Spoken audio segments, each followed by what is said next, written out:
رضوان کا مفہوم یہ ہے قرآنی آیات کی روشنی میں اور لغوی معنی کے اعتبار سے بھی کہ وہ مقدس بیعت کہ جن جن لوگوں نے وہ بیعت کی اللہ ان پر راضی ہو گیا.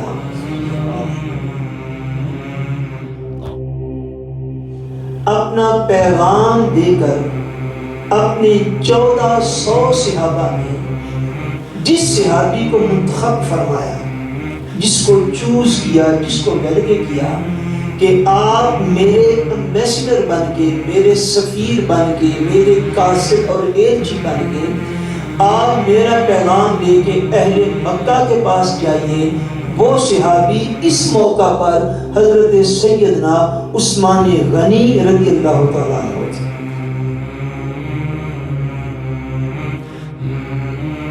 فرمائیے جو بظاہر میرے حبیب آپ کا دست مبارک انہیں نظر آ رہا ہے، سبحان اللہ، آپ کا ہاتھ مبارک جو انہیں نظر آ رہا ہے، فرمایا ید اللہ فوق ایدیہم، ان کے ہاتھوں پر جو اصل ہاتھ ہے یہ تو اللہ کا ہاتھ ہے. سبحان اللہ.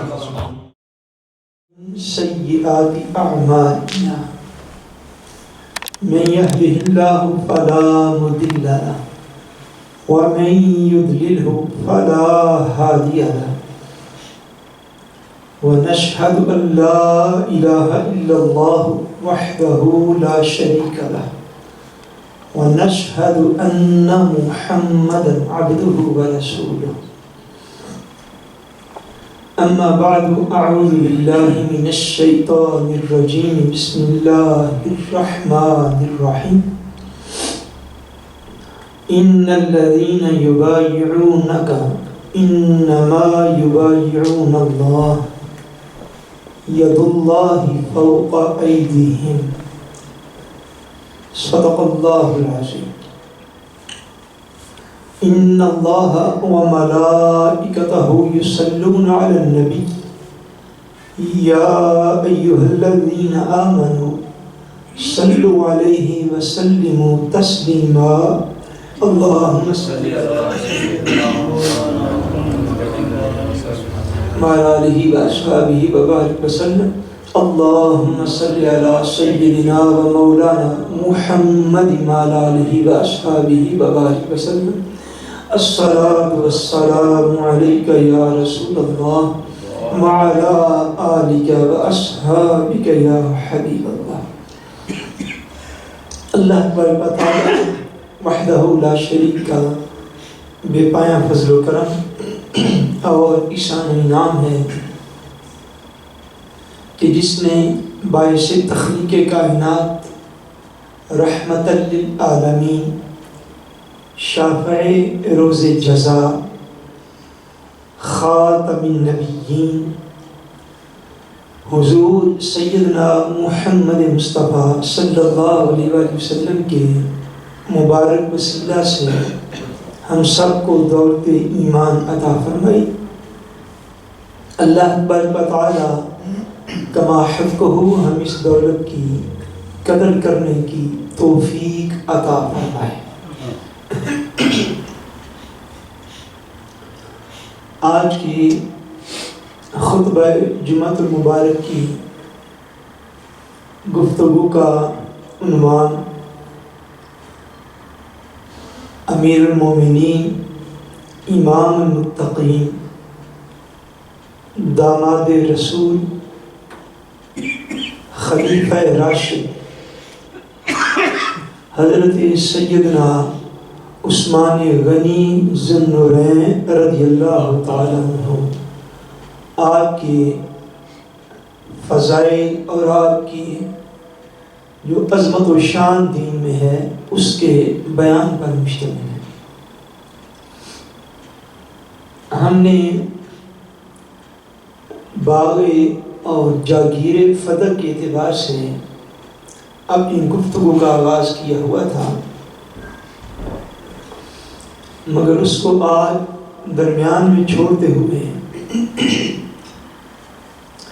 اس سبب اور اس ریزن سے کہ معروف تاریخی روایات کے مطابق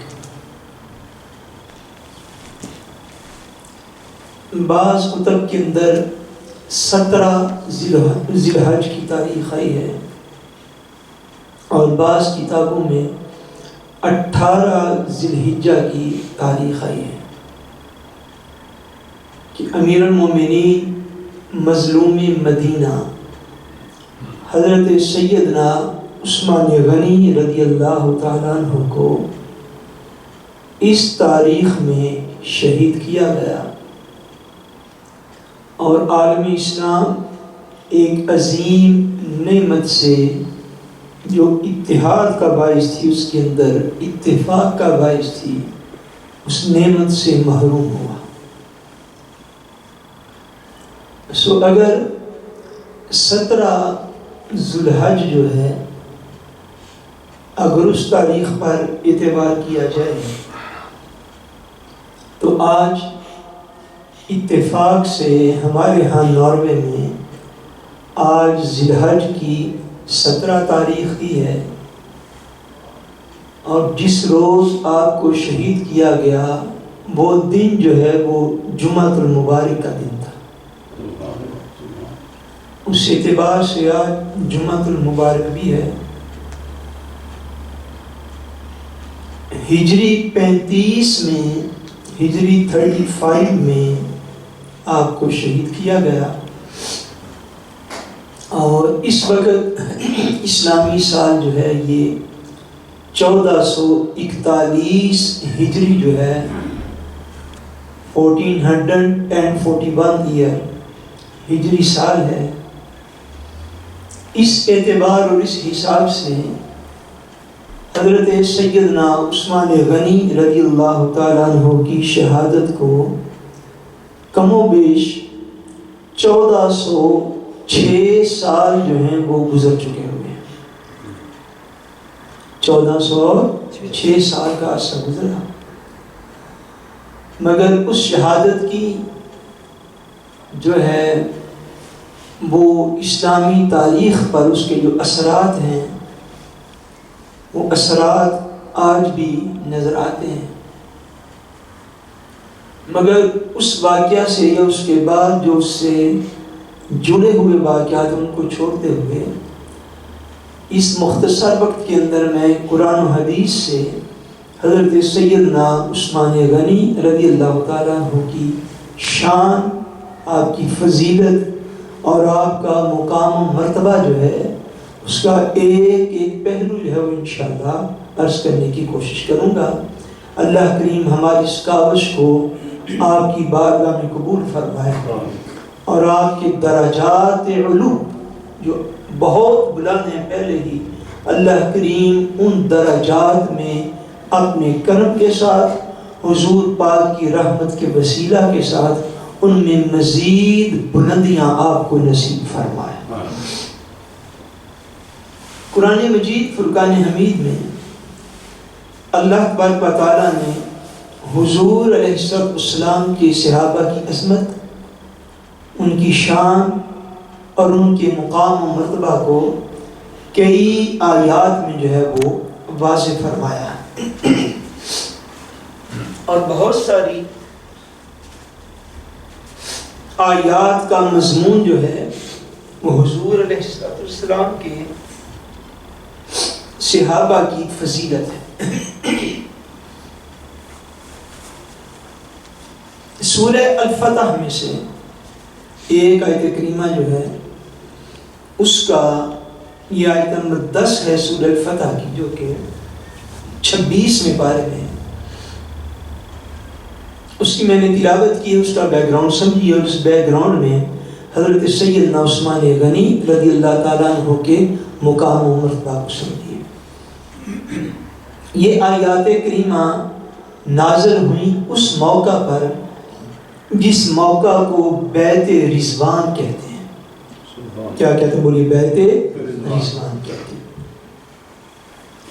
بیعت رضوان کا مفہوم یہ ہے قرآنی آیات کی روشنی میں اور لغوی معنی کے اعتبار سے بھی کہ وہ مقدس بیعت کہ جن جن لوگوں نے وہ بیعت کی اللہ ان پر راضی ہو گیا۔ وہ بیعت کرنے والے عظیم لوگ کون تھے اور کس موقع پر یہ بیعت ہوئی، اس کے اندر عظمت سیدنا عثمان غنی رضی اللہ تعالیٰ عنہ موجود۔ واقعہ اس کا یوں ہے، سیرت کی کتب میں اور کم و بیش ساری کتب کے اندر یہ واقعات موجود ہیں۔ آقا دو جہاں نبی کریم صلی اللہ علیہ وسلم نے ارادہ فرمایا، ہجری 6 میں عمرہ شریف کی ادائیگی کا ارادہ فرمایا۔ کس سال میں ارادہ فرمایا؟ ہجری 6 میں، ذیقعدہ کا مہینہ تھا، ذوالقعدہ کا مہینہ تھا۔ اور ذوالقعدہ کا مہینہ جو ہوتا ہے، اس مہینے میں آپ کو پتہ ہے یہ تاریخ عرب میں شروع سے 4 مہینے حرمت والے گنے جاتے رہے ہیں، ذیقعدہ، ذی الحج اور محرم، 3 مہینے یہ پورات اور مسلسل، اور چوتھا مہینہ رجب کا، اور چوتھا مہینہ رجب کا۔ ان 4 مہینوں میں، سال کے 4 مہینوں میں عرب آپس میں جنگ و جدال نہیں تھے کرتے، قتال نہیں تھے کرتے، جنگ نہیں تھے کرتے، تاکہ یہ جو 3 مہینے ہیں ذیقعدہ، ذی الحج اور محرم، ان میں حجاج کرام جو ہیں وہ محفوظ طریقے سے اور پرامن طریقے سے حج کا سفر کر سکیں اور حج کر کے واپس اپنے گھروں کو جا سکیں۔ اور رجب کا مہینہ انہوں نے سال میں عمرہ شریف کے لیے یہ متعین کیا ہوا تھا، اور اس کا بھی سبب یہی تھا کہ عمرہ کے زائرین جو ہیں وہ باحفاظت اپنے اپنے گھروں میں آ جا سکیں، چونکہ ذیقعدہ کا یہ مہینہ تھا جس میں آقا دو عالم صلی اللہ علیہ وسلم نے یہ سفر اختیار فرمایا کہ جو آلریڈی عربوں کے ہاں اور عرب کلچر میں جو تھا، یہ لڑائی جھگڑے کا یا جنگ کا مہینہ نہیں تھا، یہ مہینے حرمت کے مہینے تھے جن میں جنگ اور قتال نہیں تھا کیا جاتا۔ حضور علیہ السلام کم و بیش 1400 صحابہ کو لے کر عمرہ شریف کے لیے حضور روانہ ہوئے۔ ان میں اکثر لوگ احرام باندھے ہوئے تھے، اکثر لوگوں کے پاس قربانی کے لیے جانور بھی موجود تھے، اور اس دور کلچر کے مطابق قربانی کے جانوروں کے گلے کے اندر جو نشانی ہوتی تھی، وہ نشانیاں بھی جانوروں کے گلوں میں صحابہ نے لٹکائی ہوئی تھی۔ آقا عالم سفر کرتے کرتے کرتے حضور علیہ السلام حدیبیہ کے مقام پر پہنچے۔ کس مقام پر؟ حدیبیہ کے مقام پر حضور پہنچے۔ کفار مکہ نے، مشرکین مکہ نے آقا عالم صلی اللہ علیہ وسلم کو عمرہ شریف کی ادائیگی سے روک دیا۔ انہوں نے جنگ کرنا چاہی، حضور علیہ السلام جنگ کا ارادہ نہ رکھتے تھے۔ آقا عالم صلی اللہ علیہ وسلم چونکہ عمرہ کے ارادہ سے آئے تھے، اس لیے جنگ کا ارادہ نہ تھا۔ آقا دو جہاں صلی اللہ علیہ وسلم نے اس معاملے کو صلح کے ساتھ اور مصالحت کے ساتھ آقا عالم نے اس معاملے کو نپٹانے کی خاطر جو تھا وہ اولین طور پر جنگ کا ارادہ نہ کیا، بلکہ اہل مکہ کو پیغامات بھیجے، ان کے بھی سفیر آتے رہے، اسلام کے، مسلمانوں کے حضور پاک کی طرف سے سفیر ان کے پاس جاتے رہے، تاکہ یہ معاملہ جو ہے صلح کی شکل میں طے ہو جائے۔ اور بالآخر اس ساری جو تھی، جو امبیسڈرز دونوں طرف سے آئے گئے، تو بالآخر یہ معاملہ جو ہے یہ صلح حدیبیہ کی شکل میں طے ہو گیا۔ اب یہ سارا معاملہ کیسے ہوا؟ اس میں حضرت عثمان غنی کی بڑی شان اور عظمت۔ جب مشرکین مکہ کے، کفار مکہ کے کچھ لوگ حضور علیہ السلام کے پاس آئے اہل مکہ کا پیغام لے کر، تو حضور نبی کریم صلی اللہ علیہ وسلم نے بھی اپنا پیغام دے کر اپنے 1400 صحابہ میں جس صحابی کو منتخب فرمایا، جس کو چوز کیا، جس کو ویلگے کیا کہ آپ میرے امبیسڈر بن کے، میرے سفیر بن کے، میرے قاصد اور ایلچی بن کے آپ میرا پیغام لے کے اہل مکہ کے پاس جائیے۔ وہ صحابی اس موقع پر حضرت سیدنا عثمان غنی رضی اللہ تعالیٰ عنہ تھے۔ حضور نے ان کو اپنا ایلچی بنایا، امبیسڈر بنایا، اور سفیر بنا کر آقا نے انہیں مکہ معظمہ میں روانہ کر دیا۔ حضرت سیدنا عثمان غنی رضی اللہ تعالیٰ عنہ جب مکہ میں پہنچے، اہل مکہ کو حضور نبی کریم صلی اللہ علیہ وسلم کا پیغام پہنچایا، ان کو حضور کا میسج دیا اور صلح کا پیغام دیا۔ اہل مکہ نے حضرت سیدنا عثمان غنی رضی اللہ تعالیٰ عنہ کو اپنے پاس روک لیا اور فوری طور پر آپ کو واپس جہاں پہ حضور علیہ السلام حدیبیہ کے میدان میں ٹھہرے ہوئے تھے، وہاں پہ حضرت عثمان غنی کو واپس جانے نہ دیا، ان کو اپنے پاس روک لیا۔ جب روک لیا اور بعض روایات کے مطابق علی روکا نہیں، گرفتار کر لیا۔ ادھر آقا دو جہاں صلی اللہ علیہ وسلم وہاں پہ حدیبیہ کے میدان میں انتظار کر رہے ہیں کہ عثمان واپس آتے ہیں، آگے بات چیت کا مزید جو ہے وہ کوئی دروازہ کھلتا ہے۔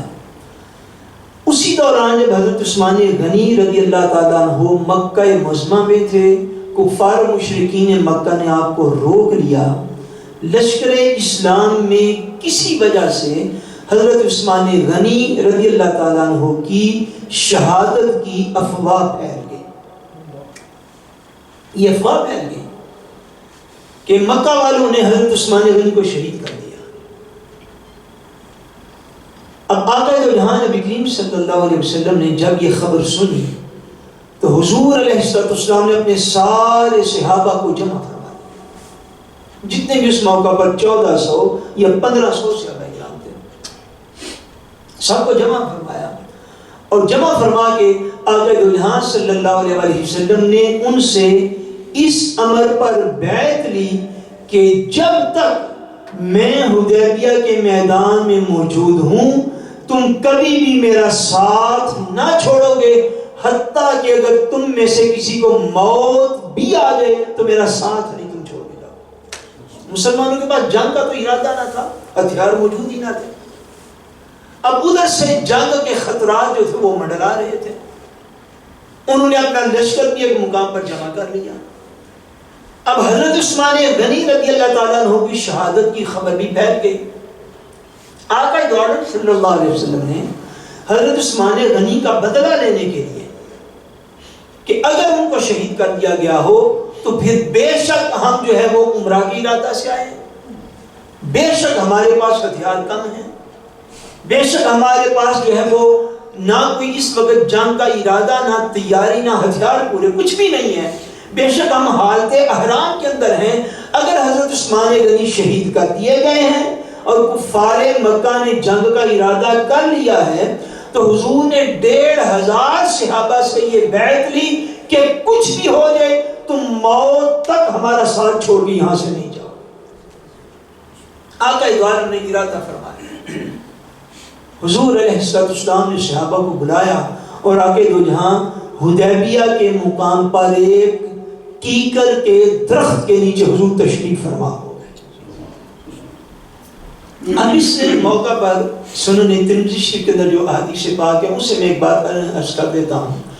آقا دو عالم جب وہاں پر جمع ہوئے تو اس میں حضور علیہ السلام کے جو ارشادات موجود ہیں اس سے یہ واضح طور پر ظاہر ہوتا ہے کہ آقا دو جہاں کو بہرحال ذاتی طور پر یہ غلط فہمی نہ تھی کہ حضرت عثمان رضی اللہ تعالیٰ عنہ آپ زندہ ہیں اور آپ شہید نہیں کیے گئے، آپ کو علم تھا، مگر چونکہ ایک افواہ پھیل گئی صحابہ کرام میں جو تھی وہ بڑی تشویش کا باعث بنی کہ ہم نے امبیسڈر بنا کے بھیجا ہے اور آج تک بھی دنیا کے کسی کلچر اور کسی حکومت میں امبیسڈرز کو جو ہے وہ قتل نہیں کیا جاتا۔ یہ بات ذہن نشین کریں، آج تک یہ لا اسی طرح ہے کہ جو ایک حکومت کا امبیسڈر ہوتا ہے وہ دوسرے ملک کے اندر جائے یا کوئی خاص پیغام لے کر جائے تو جو امبیسڈر اور سفیر ہوتے ہیں انہیں مخالف حکومت مخالفت کے باوجود بے شک جنگ کا میدان لگا ہو سفیروں کو قتل کیا جاتا نہیں۔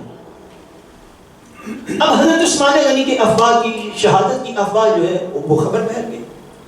آقا دو جہاں صلی اللہ علیہ وسلم نے حضرت عثمان غنی کے خون کا بدلہ لینے کے لیے اور اپنی جنگی ارادوں کو کفار و مشرکین مکہ پر واضح کرنے کے لیے آپ نے سارے وہ صحابہ جو مدینہ سے ساتھ چلے تھے، جو بے سر و سامان تھے، جنگ کا ماحول نہ تھا، جنگ کا ارادہ نہ تھا، جنگ کے لیے ہتھیار نہ تھے، حضور علیہ السلام نے ان سے بیعت لی. جب حضور نے بیعت لی تو اللہ تبارک و تعالیٰ وحدہ لا شریک نے اس مقام پر آقا دو جہاں صلی اللہ علیہ وسلم کی عظمت کو بیان فرمایا. حضور کے صحابہ کی عظمت کا بیان کیا ان آیات کے اندر، اور بڑا وجدانی بیان ہے، آپ کبھی فارغ ہو کے پڑھیے. اللہ کریم ارشاد فرماتے ہیں ان الذین یبایعونک انما یبایعون اللہ. اے میرے حبیب، بے شک یہ لوگ جو لوگ آپ کی بیعت کرتے ہیں، جو لوگ آپ کی بیعت کرتے ہیں، ان الذین یبایعونک، میرے حبیب جو لوگ آپ سے بیعت کرتے ہیں، انما یبایعون اللہ، یہ در حقیقت اللہ سے بیعت کر رہے ہیں. حضور اے میرے پیارے رسول، تیری بیعت ہی یہ میری بیعت ہے. انما ان الذین یبایعونک انما یبایعون اللہ. اے حبیب جو لوگ تیرے دست حق پرست پر، تیرے دست مبارک پر بیعت کرتے ہیں، انما یبایعون اللہ، یہ حقیقت میں اللہ سے بیعت کر رہے ہیں. آگے کیا فرمایا؟ مزید وضاحت فرمایا ید اللہ فوق ایدیہم. فرمایا یہ جو بظاہر میرے حبیب آپ کا دست مبارک انہیں نظر آ رہا ہے، سبحان اللہ، آپ کا ہاتھ مبارک جو انہیں نظر آ رہا ہے، فرمایا ید اللہ فوق ایدیہم، ان کے ہاتھوں پر جو اصل ہاتھ ہے یہ تو اللہ کا ہاتھ ہے. فرمایا یہ جو حبیب مکرم آپ کا دست مبارک نظر آتا ہے، یہ جو سمجھ رہے ہیں کہ یہ آپ کا ہاتھ ان کے ہاتھوں پر ہے، فرمایا وہ تو ہے ہی، مگر نصرت کے اندر، اعانت کے اندر، مدد کے اندر اور اپنی ساری قدرت کے ساتھ جو ہاتھ حبیب تیری پشت پناہی پر ہے وہ تیرے رب کا ہاتھ ہے، وہ تیرے رب کا دست کرم ہے، وہ تیرے رب کی اعانت ہے، وہ تیرے رب کی مدد ہے. فرمایا ان کو جو ہاتھ نظر آتا ہے یہ سمجھیں ید اللہ فوق ایدیہم، ان کے ہاتھوں پر یہ ہاتھ یہ اللہ کا ہاتھ ہے. اللہ تبارک و تعالیٰ نے حضور علیہ السلام کی عظمت کو اس مقام پر ارشاد فرمایا. اب آقا دو جہاں نبی کریم صلی اللہ علیہ وسلم نے کیا کیا؟ اس موقع پر جب سارے صحابہ بیعت ہو چکے، حضور علیہ السلام نے سارے صحابہ میں اعلان فرمایا، اپنے دست مبارک کو کھڑا فرمایا کہ عثمان جو ہیں وہ اللہ کی اور اللہ کے رسول کی اطاعت اور فرما برداری میں ہیں. عثمان سید عثمان غنی کہاں تھے؟ بولیے نا بھائی. مکہ معظمہ میں. کہاں تھے آپ اس وقت؟ مکہ معظمہ میں. حضور پاک کہاں تھے؟ حدیبیہ کے میدان. کہاں تھے؟ حدیبیہ کے میدان. 1400 صحابہ سے حضور نے بیعت لے لی کہ عثمان غنی اگر شہید کر دیے گئے ہیں تو ان کے خون کا بدلہ لیا جائے گا، ان کے خون کا بدلہ، ان کا قصاص کیا جائے گا، خون کا بدلہ لیا جائے گا. وہ جو 1400-1500 صحابہ سے حضور نے بیعت لے لی، صحابہ سارے لڑنے مرنے کے لیے آخری دم تک تیار ہو گئے. اب جب سب کی بیعت ہو چکی تو آقا عالم نے کیا فرمایا؟ سنن ترمذی شریف فرمایا عثمان اللہ کی اور اس کے رسول کی اطاعت میں ہے. عثمان اللہ کی اور اس کے رسول کی اطاعت میں ہے. یوں نہیں فرمایا کہ وہ شہید ہو گئے، مگر خبر یہ پھیل چکی تھی. فرمایا عثمان اللہ اور اس کے رسول کی اطاعت میں ہے. فرمایا میرے صحابہ سنو، یہ جو میرا ہاتھ ہے، سبحان اللہ، یہ وہ ہاتھ ہے. میں پھر عرض کرتا تھا کہ آپ کی توجہ نہیں جو کہیں آگے پیچھے نہ ہو جائے. یہ وہ ہاتھ تھا کہ صحابہ بیعت کر رہے تھے اور اللہ یہ فرما رہا تھا حبیب یہ تیرا ہاتھ نہیں، یہ تو دست خدا ہے.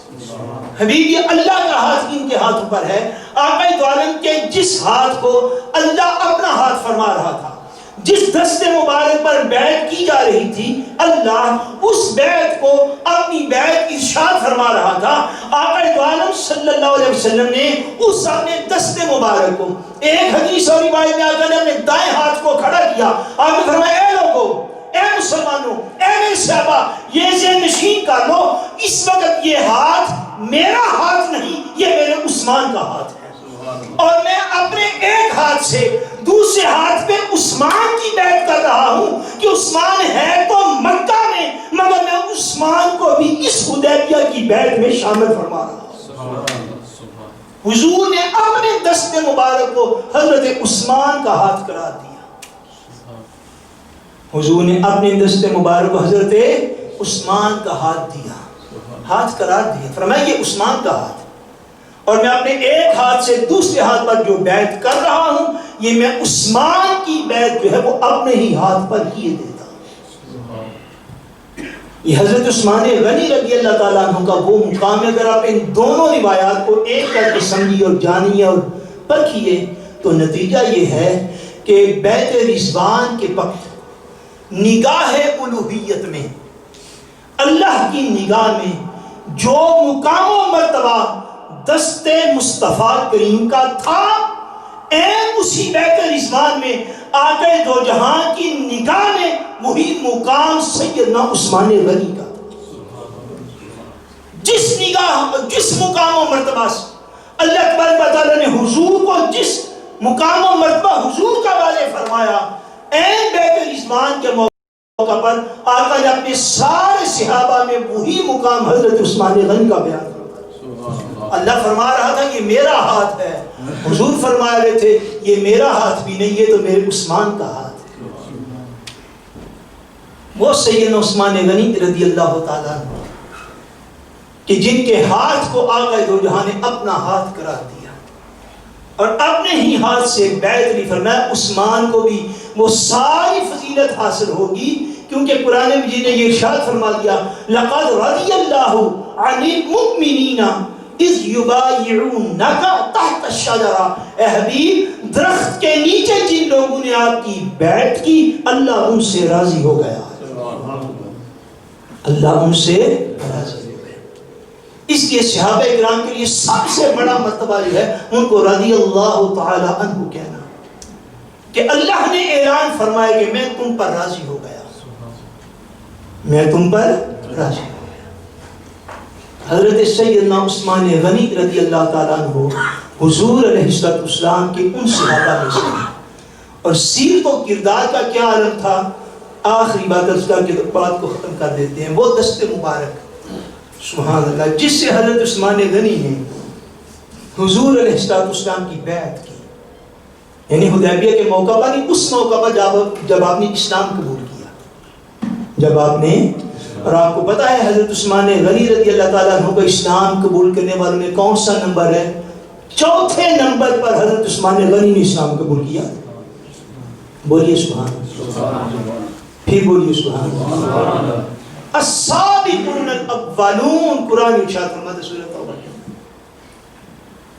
حضور علیہ السلام پہ کے اوپر ایمان لانے والوں میں چوتھے نمبر پر جس شخصیت نے ایمان قبول کیا وہ جناب سیدنا عثمان غنی رضی اللہ تعالیٰ عنہ۔ اور سیرت و کردار کی اس آپ کے جملے کے اندر سارا تصوف بھی ہے، ساری روحانیت بھی ہے، اور اسلام کا ایک باطنی پیغام بھی ہے۔ جناب عثمان غنی رضی اللہ تعالیٰ عنہ نے یہ ایک موقع پر ارشاد فرمایا میں نے اپنے جس ہاتھ سے آقا دو جہاں کی بیعت کی تھی اس ہاتھ کا اتنا لحاظ تھا، فرمایا میں نے اپنی ساری عمر اپنا وہ ہاتھ نجاست کی جگہ پر، اور جس جگہ سے نجاست نکلتی ہے میں نے اس جگہ پر ساری زندگی اپنا ہاتھ نہیں لگایا جو ہاتھ میں نے دست مصطفیٰ میں دیا تھا۔ یہ مقام و مرتبہ حضور ہے جو صحابہ کے ہاں تھا۔ فرمایا جس ہاتھ سے میں نے اپنے پیارے پیغمبر کی بیعت کی ہے میں نے اپنا وہ ہاتھ ساری عمر اپنی نجاست کی جگہ پہ لگنے نہیں دیا۔ اور ایک اور موقع پر مجھے روایت یاد آ رہی، حضرت عثمان غنی رضی اللہ تعالیٰ عنہ کے اوپر جب شہادت کا موقع آیا تو اس وقت آپ نے کچھ اپنے فضائل ارشاد فرمائے تاکہ شاید باغیوں کی اصلاح ہو سکے۔ اور وہ جہنم جانے سے بچ سکیں، اس موقع پر یا کسی اور موقع پر آپ نے اپنی 10 خصلتیں اور 10 عادات خود بیان فرمائی، 10 خصلتیں اور 10 عادات خود بیان فرمائی. فرمایا یہ کام جو ہیں یہ قیامت والے دن ہمارے نامہ اعمال سے نہیں نکلیں گے. ان میں ایک کام جو آپ نے ارشاد فرمایا، آپ نے فرمایا سنو کل قیامت والے دن جب عثمان اپنے رب کی بارگاہ میں پیش ہوگا تو عثمان کے نامہ اعمال سے گانا سننا کبھی بھی نہیں نکلے گا. عثمان نے ساری زندگی میوزک نہیں سنا. عثمان کے کان ان چیزوں سے پاک ہیں جن چیزوں میں آج جو ہیں وہ لوگ سارے ملوث ہو گئے. ورنہ عثمان کے کان نے کبھی گانا نہیں سنا. میرے نامہ اعمال سے گانا، میوزک اور موسیقی قیامت والے دن کبھی نہیں نکلے. حیرت میں مبتلا ہو جاتا ہوں میں جب اس دور کے لوگوں کو، مسلمانوں کو دیکھتا ہوں کہ کسی کی زبان اور تحریر کھلتی ہے تو ڈائریکٹ صحابہ کرام کو ہدف تان بنا دیتا ہے.